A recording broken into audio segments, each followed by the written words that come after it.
में भी पढ़ते हो, अपने नित्यनेम के अंदर आपको बहुत कुछ विज्ञान है।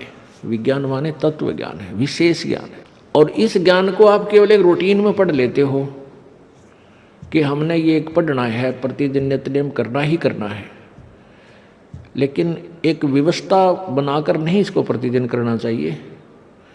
जितनी देर भी इसको सुनो, किसी भी पार्ट को, इसके नित्यनेम का जितना भी बुद्धि मन निश्चल हो तेरा आपका, तो ये विचार करे कि इसमें क्या बोला है मालिक ने अपनी वाणी में, क्या आदेश है तेरे लिए। क्योंकि आप पौन घंटा नित्यनेम करते हो, इसमें ज़्यादा से ज़्यादा आपका मन 20% इस नित्यनेम के अंदर आप 20% ही सुन पाते हो। उस 20% को भी यदि आप विचार करो डेली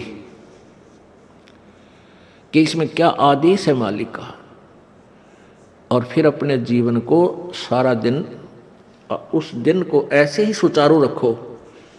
क्योंकि आपको घर से निकलने से पहले ये पढ़ा इसलिए जाता है कि आपके साथ रास्ते में कोई निकम्मा भी टकराओगा, कोई गाली देने वाला भी मिलेगा,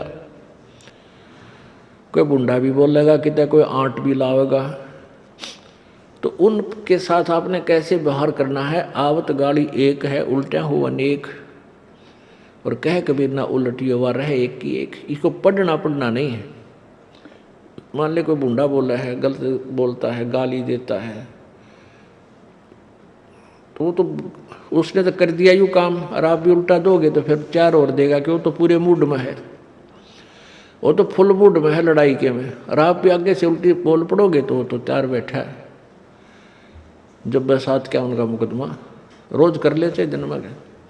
तो कहते परमात्मा आवत गाड़ी एक है, उल्टा हो अनेक, और कहे कबीर ना उलटी हो रहे एक का एक। और देख आगे कितनी प्यारी बात कही है। गाली ही से उपजे कलह, कष्ट और मौत, मृत्यु तक तो पहुंच जाती है एक छोटी सी गाली।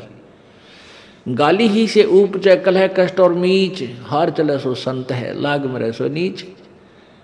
हम भगत भी हैं, और दूसरा में बुंडा अच्छा बोल रहा है, और उसने मान लिया किसी किस कह दिया, हमने उसका 2 दड़ाक धर दिए, उल्टे भी बोल दिए, फिर वो मारण पर उतारू हो गए, फिर हमने उठोक दिया। हो सकता है आप उससे तगड़े भी हो और अच्छा भी संवार दो, फिर आप में और उसमें कसर के रहेगी। आप तगड़े भी हो और आपसे हल्का आदमी भी आपने बूढ़ा अच्छा बोल रहा है, उसने बालक समझ के अनजान है, उससे बचो। तो इन नित्यनियम करने का डेली हमें जो पाठ करते हैं, इससे ज्ञान यज्ञ तो होता ही है। ज्ञान यज्ञ के साथ हमने समाधान भी इसका साथ पैरेलल करना पड़ेगा, तभी इसके पढ़ने का लाभ है। एक लाभ तो हो गया ज्ञान यज्ञ का, और उसके ऊपर अमल हमने किया नहीं, उसका काम फिर सारा बिगड़ गया। तो कहते हैं ये बातें कहन सुन के नहीं भाई, ये कर पाते।